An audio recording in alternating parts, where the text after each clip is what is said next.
ಎಲ್ರಿಗೂ ನಮಸ್ಕಾರ. ಗೆಳತಿ ದಿನಚರಿಗೆ ನಿಮ್ಮೆಲ್ರಿಗೂ ಸ್ವಾಗತ. ಇವತ್ತಂತೂ ಹುಣ್ಣಿಮೆ ಪೂಜೆ ಎಲ್ಲ ಆಯಿತು. ಬೆಳಗ್ಗೆ ಬೇಗನೆ ಎದ್ದು ಇವತ್ತು ಪೂಜೆ ಮಾಡಿದ್ದೆ. ಹಾಗೆ ದೇವಸ್ಥಾನಕ್ಕೆ ಕೂಡ ಹೋಗಿ ಬಂದಾಯಿತು. ಬೆಳಗ್ಗೆ 5 ಗಂಟೆಗೆ ಸ್ನಾನ ಪೂಜೆ ಎಲ್ಲನೂ ಆಗ್ಬಿಟ್ಟಿತ್ತು. ಸಿಂಪಲಾಗಿ ಇವತ್ತು ಪೂಜೆ ಎಲ್ಲ ಮಾಡಿದ್ದು. ಹಾಗೆ ತುಂಬ ಜನ ಕೇಳ್ತಾ ಇದ್ರಿ ಅಲ್ವಾ, ಮನೆಯಲ್ಲಿ ಬೆಣ್ಣೆ ಮಾಡೋದು ಅಂದರೆ ಹಾಲಿನ ಕೆನೆನ ತೆಗೆದಿಟ್ಟು ಬೆಣ್ಣೆ ಮಾಡೋದು ಹೇಗೆ ಅಂತ. ತುಂಬ ಜನ ಮಾಡ್ತೀರಾ, ಮತ್ತು ಹಾಗೆ ಅದಕ್ಕೆ ಸಂಬಂಧಪಟ್ಟಂಥ ಎಷ್ಟೊಂದು ವಿಡಿಯೋಗಳು ಕೂಡ ಇರುತ್ತೆ. ಆದರೂ ಕೂಡ ಕೆಲವ್ರಿಗೆ ಎಷ್ಟೇ ಸಲ ಟ್ರೈ ಮಾಡಿದ್ರೂ ಬರ್ತಾ ಇರೋದಿಲ್ಲ. ನೀವೇ ಹೇಳಿದ್ದೀರಾ ಕಮೆಂಟಲ್ಲಿ, ಎಷ್ಟು ಸಲ ಟ್ರೈ ಮಾಡಿದ್ರೂ ಬರ್ತಾ ಇಲ್ಲ, ಒಂದು ಸಲ ತೋರಿಸ್ಕೊಡಿ ಯಾವ ಥರ ನೀವು ಮಾಡ್ತೀರಾ ಅಂತ ಹೇಳಿ. ಅದನ್ನು ಇವತ್ತು ತೋರಿಸ್ತಾ ಇದ್ದೀನಿ. ಫ್ರಿಜ್ನಲ್ಲಿ ಹಾಲಿನ ಕೆನೆಲ್ಲ ತೆಗೆದಿಟ್ಟಿರ್ತೀವಲ್ವ, ಅದನ್ನು ಯಾವ ಥರ ಮಿಕ್ಸಿ ಜಾರಲ್ಲೇ ಹಾಕಿ ಬೆಣ್ಣೆ ಮಾಡ್ಕೊಳ್ಳೋದು. ಕೆಲವು ಸಲ ಏನಾಗುತ್ತೆ, ಅದು ಎಷ್ಟು ಸಲ ಮಾಡಿದ್ರೂ ಬರೀ ಕ್ರೀಮ್ ಥರನೇ ಆಗ್ತಾ ಇರುತ್ತೆ, ಗಟ್ಟಿ ಆಗೋದೇ ಇಲ್ಲ. ಯಾಕೆ ಆ ಥರ ಆಗುತ್ತೆ ಅಂದರೆ ಕರೆಕ್ಟಾಗಿ ಹೇಗೆ ಬೆಣ್ಣೆ ತೆಗೆಯೋದು ಬನ್ನಿ ತೋರಿಸ್ತೀನಿ. ಹಾಗೆ ಪೂಜೆಗೆ ಉಪಯೋಗಿಸೋದಾದರೆ ತುಪ್ಪ ಯಾವ ಥರ ಮಾಡ್ಕೋಬೇಕು, ಬೆಣ್ಣೆ ಕರಗಿಸಿ ತುಪ್ಪ ಯಾವ ಥರ ಮಾಡ್ಕೋಬೇಕು ಅನ್ನೋದನ್ನ ಇವತ್ತಿನ ವಿಡಿಯೋದಲ್ಲಿ ತಿಳಿಸ್ಕೊಡ್ತೀನಿ. ಈ ಥರ ಈ ಒಂದು ಬಾಕ್ಸಲ್ಲಿ ಕಲೆಕ್ಟ್ ಮಾಡಿ ಇಟ್ಟಿದ್ದೀನಿ. ಒಂದು ತಿಂಗಳಿಗೆ ಈ ಥರ 2 ಡಬ್ಬ ಸೇರುತ್ತೆ.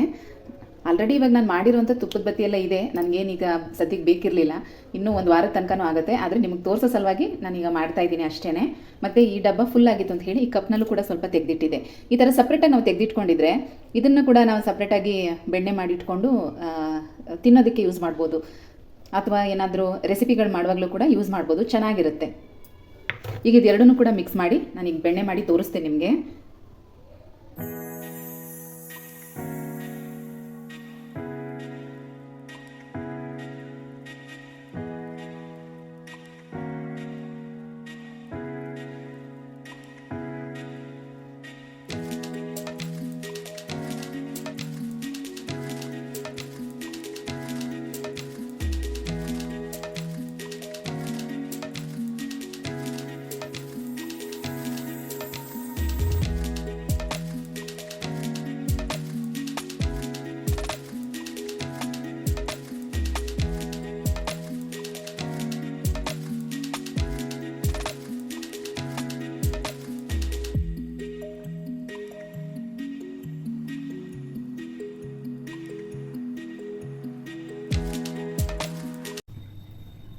ನೋಡಿ, ಇಷ್ಟಿರುತ್ತೆ ಅಂತ ಹೇಳಿ ಇಷ್ಟನ್ನು ಹಾಕಬಾರ್ದು. ಇದನ್ನು 2 ಸಲ ಮಾಡಿ ಹಾಕೋಬೇಕು.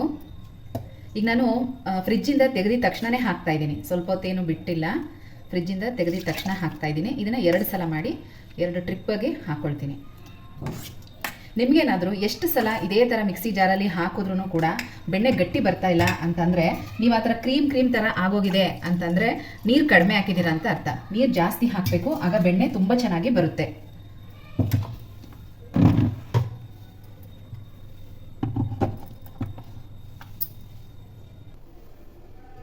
ನೋಡಿ, ಇದರಲ್ಲಿ ಅರ್ಧದಷ್ಟು ನಾನೀಗ ನೀರು ಹಾಕಿದ್ದೀನಿ. ಇನ್ನೊಂದು ಸ್ವಲ್ಪ ಹಾಕ್ಕೊಳ್ತೀನಿ, ಇಷ್ಟು ಹಾಕ್ಕೊಳ್ತೀನಿ. ನೀರು ಜಾಸ್ತಿ ಇದ್ದಷ್ಟು ಬೆಣ್ಣೆ ಚೆನ್ನಾಗಿ ಬರುತ್ತೆ. ಮತ್ತು ಇಲ್ಲೂ ಅಷ್ಟೇ, ಈ ಪಾತ್ರೆಯಲ್ಲೂ ಕೂಡ ಅಷ್ಟೇ ನೀರು ಇಟ್ಕೊಂಡಿರ್ತೀನಿ.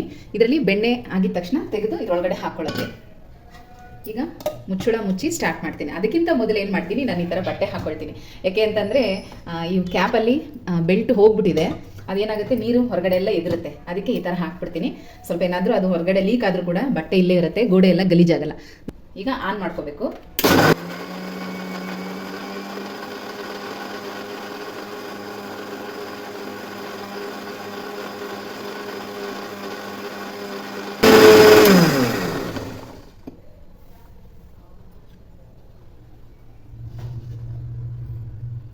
ನೋಡಿ, ಒಂದು 2 ನಿಮಿಷ ರನ್ ಮಾಡಿದ್ದು ಮಿಕ್ಸಿನ ಈ ಥರ ಆಗಿದೆ ತೆಳ್ಳಗೆ. ಇದನ್ನು ಇನ್ನೊಂದು 2 ನಿಮಿಷ ಅದೇ ಥರ ರನ್ ಮಾಡಿದ್ರೆ ಗಟ್ಟಿಯಾಗಿ ಬರುತ್ತೆ ಬೆಣ್ಣೆ.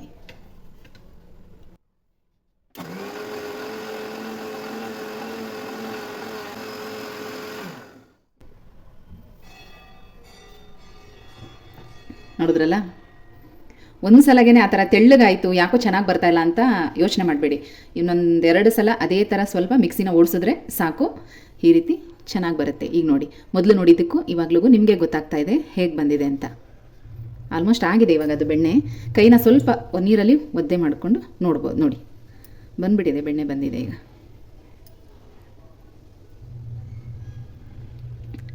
ಇಷ್ಟೇ ಇದ್ರ ಕೆಲಸ. ನೋಡಿ, ಒಂದೇ ಸಲಗೆ ಜಾಸ್ತಿ ಲೋಡ್ ಹಾಕಬಾರ್ದು, 2 ಸಲ ಮಾಡಿಕೊಂಡು ನೀರು ಜಾಸ್ತಿ ಹಾಕಬೇಕು, ಆಗ ಚೆನ್ನಾಗಿ ಬರುತ್ತೆ. ಹಾಗೆ ನೀರು ಜಾಸ್ತಿ ಇದ್ರೆ ಚೆನ್ನಾಗಿ ಬೆಣ್ಣೆ ಬರುತ್ತೆ. ಈಗ ಇದನ್ನು ಪಾತ್ರೆಗೆಲ್ಲ ಎತ್ತಾಕೊಂಡು ಈಗ ಇನ್ನೊಂದು ಟ್ರಿಪ್ ಅಲ್ಲಿ ಮಾಡಿ ಇಟ್ಟಿದ್ದೀನಲ್ಲ ಅದನ್ನು ಕೂಡ ಹಾಕ್ಬಿಡ್ತೀನಿ. ಮತ್ತೆ ಇನ್ನೂ ಕೆಲವರು ಹೇಳ್ತಾ ಇದ್ರಿ, ಈ ಥರ ಹಾಲಿನ ಕೆನೆಯಿಂದ ಬೆಣ್ಣೆ ತೆಗೆದು ಅದನ್ನು ದೇವ್ರ ಪೂಜೆಗೆ ಉಪಯೋಗಿಸಬಾರ್ದು. ನಾವು ಹಾಲನ್ನ ಹಾಕಿ ಮೊಸರು ಮಾಡಿ ಅದರಿಂದ ಬೆಣ್ಣೆ ಮಾಡಿ ಆ ತುಪ್ಪ ತುಂಬ ಶ್ರೇಷ್ಠ ಅಂತ. ಈಗ ನಾವು ಈ ರೀತಿ ಹಾಲಿನ ಕೆನೆ ತೆಗೆದಿಟ್ಟು ಕೂಡ ಅದಕ್ಕೂ ಸ್ವಲ್ಪನೇ ಮೊಸರು ಜೊತೆನಲ್ಲಿ ಹಾಕಿಟ್ಟಿರ್ತೀವಿ ಅಲ್ವಾ. ಅದನ್ನು ಒಂದು ರೀತಿಯಲ್ಲಿ ಹುಳಿ ಬಂದು ಮೊಸರಾಗಿ ಹುಳಿ ಬಂದು ಆಮೇಲೆ ಈ ಥರ ಬೆಣ್ಣೆ ತೆಗೆಯೋದು.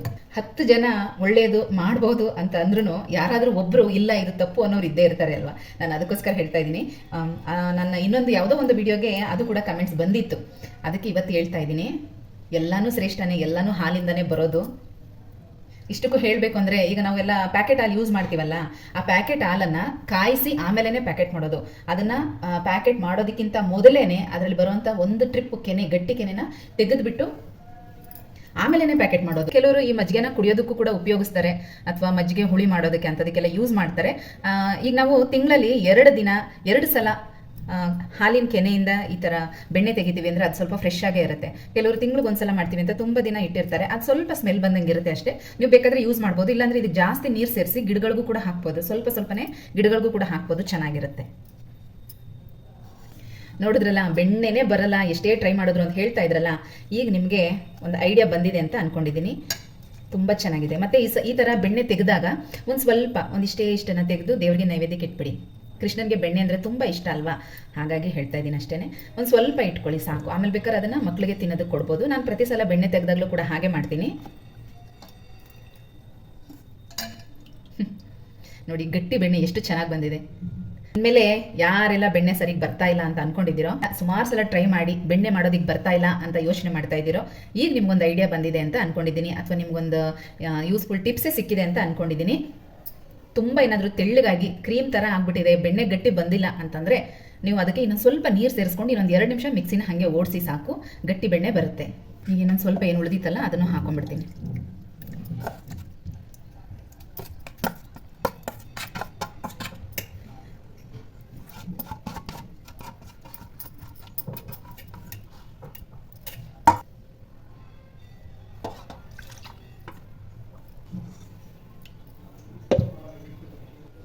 ನೋಡಿ ಎಷ್ಟು ಚೆನ್ನಾಗಿ ಬಂದಿದೆ ಅಂತ.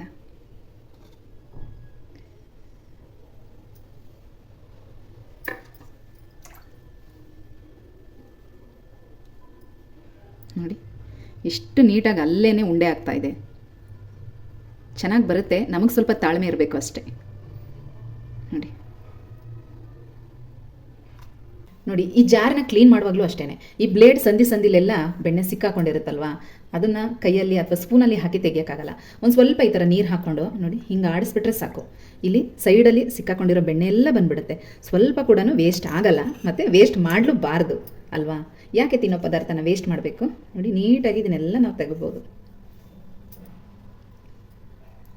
ಮತ್ತು ಈ ಪಾತ್ರೆನ ಕ್ಲೀನ್ ಮಾಡೋದು ಕೂಡ ತುಂಬಾ ಈಸಿ. ಸ್ವಲ್ಪ ಬಿಸಿನೀರು ಕಾಯಿಸ್ಕೊಂಡು ಇದ್ರ ಮೇಲೆಲ್ಲ ಹಾಕಿಬಿಟ್ರೆ ಜಿಡ್ಡೆಲ್ಲ ನೀಟಾಗಿ ಹೊಟ್ಟೋಗುತ್ತೆ, ಮತ್ತು ಸ್ಮೆಲ್ ಕೂಡ ಇರೋಲ್ಲ. ಇಮಿಡಿಯೇಟಾಗಿ ನೀಟಾಗಿ ತೊಳಿಬೋದು. ಇದಾದಮೇಲೆ ಬೆಣ್ಣೆನ ಚೆನ್ನಾಗಿ ಕ್ಲೀನ್ ಮಾಡಬೇಕು, ಅಂದರೆ ತೊಳಿಬೇಕು. 2-3 ಸಲ ಈ ಥರ ನೀರು ಹಾಕ್ಕೊಂಡು ಈ ಥರ ಹಿಂಗೆ ಮಾಡ್ತಾಯಿದ್ರೆ ಸ್ವಲ್ಪ ಅದರಲ್ಲಿ ಒಂಥರ ಸ್ಮೆಲ್ಲೆಲ್ಲ ಹೋಗ್ಬಿಡುತ್ತೆ. 2-3 ಸಲ ಹೀಗೆ ಮಾಡಿದ್ರೆ ಸಾಕು.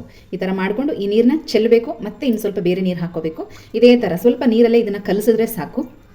ಈ ಥರ ವೈಟ್ ಅಂಶ ಎಲ್ಲ ಹೋಗ್ಬಿಡುತ್ತೆ. ಬೆಳ್ಳಗೆ ಏನಿರುತ್ತಲ್ವ ಈ ಹಾಲಿನ ಅಂಶ, ಮಜ್ಜಿಗೆ ಅಂಶ ಅದೆಲ್ಲ ಹೋಗ್ಬಿಡುತ್ತೆ. ಆಮೇಲೆ ಯಾವಾಗ ನೀರು ಮಾಮೂಲಿ ನೀರು ಥರನೇ ನಮಗೆ ಕಾಣಿಸುತ್ತಲ್ಲ, ಅಲ್ಲಿಗೆ ಸ್ಟಾಪ್ ಮಾಡಿದ್ರೆ ಸಾಕು. 3 ಸಲ ತೊಳೆದ್ರೆ ಸಾಕು, ಚೆನ್ನಾಗಿರುತ್ತೆ. ನೋಡಿ ಎಷ್ಟು ಗಟ್ಟಿ ಬೆಣ್ಣೆ. ನಾವೀಗ ಜಾರಿಂದ ತೆಗೆದ ತಕ್ಷಣ ನೀರಲ್ಲಿ ಹಾಕೋ ಉದ್ದೇಶನೇ ಅದು, ಚೆನ್ನಾಗಿ ಗಟ್ಟಿಯಾಗಿ ಇರಲಿ ಅಂತ. ನೋಡಿದ್ರಿ ಅಲ್ವಾ, ಈಗ ನೀವಿಲ್ಲಿ ನೋಡ್ಬೋದು 2-3 ಸಲ ತೊಳೆದ್ಮೇಲೆ ಈ ಥರ ಇದೆ, ನೀರು ಚೆನ್ನಾಗಿದೆ. ಇವಾಗ ನಾನು ಕೂಡ 3 ಸಲ ತೊಳೆದಿದ್ದೀನಿ. ನೋಡಿ ಜಾರಿಂದ ತೆಗೆದ ತಕ್ಷಣ ನೀರಲ್ಲಿ ಹಾಕೋ ಉದ್ದೇಶನೇ ಇದು. ಬೆಣ್ಣೆ ಇನ್ನೂ ಸ್ವಲ್ಪ ಗಟ್ಟಿ ಆಗುತ್ತೆ ನೀರಿನಲ್ಲಿ ಹಾಕಿದ ತಕ್ಷಣ. ಮತ್ತು ಈ ಸಿಲ್ವರ್ ಬೌಲು ನೀವು ನೋಡ್ಬೋದು, ನಾನು ಇದನ್ನು ತುಪ್ಪ ಕಾಯಿಸೋದಕ್ಕೆ ಅಂತಲೇ ಇಟ್ಬಿಟ್ಟಿದ್ದೀನಿ, ಬೇರೆ ಇನ್ನೇನು ನಾನು ಇದರಲ್ಲಿ ಮಾಡಲ್ಲ. ಹಾಗಾಗಿ ಇದೇ ಪಾತ್ರೆಯಲ್ಲೇ ನಾನು ಹಾಕಿ ತೋರಿಸ್ತಾ ಇದ್ದೀನಿ. ನೀವು ಬೇಕಾದರೆ ಯಾವುದ್ರಲ್ಲಾದರೂ ಮಾಡ್ಕೊಳ್ಳಿ. ನಾನು ತುಪ್ಪ ಕಾಯಿಸೋದಕ್ಕೆ ಅಂತ ಇದನ್ನು ಸ್ವಲ್ಪ ತಳ ಗಟ್ಟಿ ಇದೆ, ಹಾಗಾಗಿ ಸೀದೋಗಲ್ಲ ಅಂಥೇಳಿ ಈ ಪಾತ್ರೆ ಇಟ್ಕೊಂಡಿದ್ದೀನಿ. ಎಷ್ಟು ಗಟ್ಟಿಯಾದಂಥ ಉಂಡೆ ಬೆಣ್ಣೆ ಎಷ್ಟು ಚೆನ್ನಾಗಿ ಬಂದಿದೆ ಅಂತ ನೋಡಿ. ಒಂದು ಕೈ ತುಂಬ ಇದೆ. ಈಗ ಇದನ್ನು ಕರಗಿಸಿ ತುಪ್ಪ ಮಾಡಿದ್ರೂ ನನಗೆ ಒಂದು 15-20 ದಿನಕ್ಕೆ ಆಗುತ್ತೆ ದೀಪ ಹಚ್ಚೋದಕ್ಕೆ. ಅಂದರೆ ತುಪ್ಪದ ಬತ್ತಿ ಮಾಡಿಕೊಂಡು ದೀಪ ಹಚ್ಚೋದಕ್ಕೆ ಸಾಕಾಗುತ್ತೆ. ಈಗ ಇದನ್ನು ಕರಗಿಸಿ ತೋರಿಸ್ತೀನಿ ನಿಮಗೆ. ದೇವ್ರ ಪೂಜೆಗೆಲ್ಲ ಉಪಯೋಗಿಸುವಾಗ ಈ ಬೆಣ್ಣೆಗೆ ಏನು ಹಾಕಬಾರ್ದು, ಬರೀ ಹಾಗೆ ಬೆಣ್ಣೆನ ಕಾಯಿಸಿ ತುಪ್ಪ ಮಾಡ್ಕೋಬೇಕು. ಊಟಕ್ಕೆ ಬೇಕಾದರೆ ಮೆಣಸು, ಜೀರಿಗೆ, ಕರಿಬೇವು ಇದನ್ನು ಮತ್ತು ಒಂದು ಚಿಟಿಕೆ ಉಪ್ಪು ಈ ಥರ ಹಾಕೋಬೋದು. ಆದರೆ ದೇವ್ರಿಗೆ ನಾವು ದೀಪ ಹಚ್ಚೋದಕ್ಕೆ, ತುಪ್ಪದ ಬತ್ತಿ ಮಾಡೋದಕ್ಕೆ ಉಪಯೋಗಿಸೋದಾದರೆ ಏನು ಹಾಕಬಾರ್ದು, ಬರೀ ಬೆಣ್ಣೆ ಕರಗಿಸಿ ಅದನ್ನು ಬೆಣ್ಣೆ ಕಾಯಿಸಿ ತುಪ್ಪ ಮಾಡ್ಕೋಬೇಕು ಅಷ್ಟೇ. ಈಗ ನಾನು ಕೂಡ ಅಷ್ಟೇ ಇದನ್ನು ಪೂಜೆಗೆ ಉಪಯೋಗಿಸೋದ್ರಿಂದ ಏನೂ ಹಾಕ್ತಾಯಿಲ್ಲ. ಇದಕ್ಕೆ ನಾವು ಅರಿಶಿನ ಪುಡಿ ಕೂಡ ಹಾಕಬೇಕು ಅಂತೇನಿಲ್ಲ, ನೋಡ್ಬೋದು ಅದೇ ನ್ಯಾಚುರಲ್ ಕಲರ್ ಬಿಡುತ್ತೆ. ನಾವು ಇದಕ್ಕೆ ಅರಿಶಿನ ಪುಡಿ ಕೂಡ ಹಾಕಬೇಕು ಅಂತೇನಿಲ್ಲ. ಕಲರ್ ನೋಡಿ ಹೇಗಿದೆ ಅಂತ. 15 ನಿಮಿಷ ಇದು ಈ ಥರ ಕುದಿಬೇಕು ಚೆನ್ನಾಗಿ.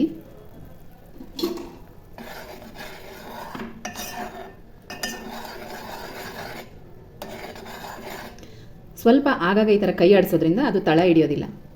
ಇಲ್ಲಾಂದರೆ ತುಪ್ಪ ಬೆಣ್ಣೆ ಕರಗಿಸೋರಿಗೆಲ್ಲ ಗೊತ್ತಿರುತ್ತೆ ಅಲ್ವಾ, ಅದು ತಳದಲ್ಲಿ ಎಲ್ಲ ಸೀದೋಗುತ್ತೆ, ಕಪ್ಪಿಗೆ ಹಿಡಿದ್ಬಿಡುತ್ತೆ, ತಳ ಹಿಡಿಯುತ್ತೆ.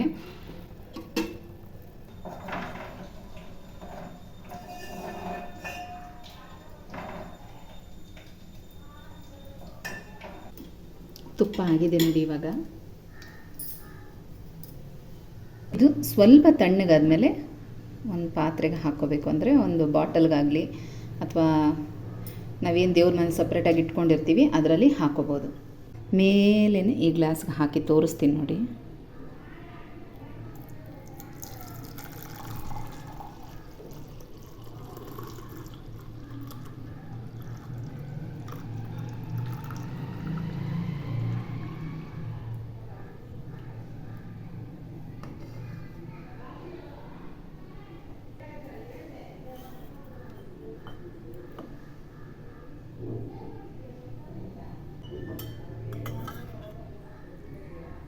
ನೋಡಿ ಎಷ್ಟು ಪ್ಯೂರ್ ಆಗಿರೋವಂಥ ತುಪ್ಪ.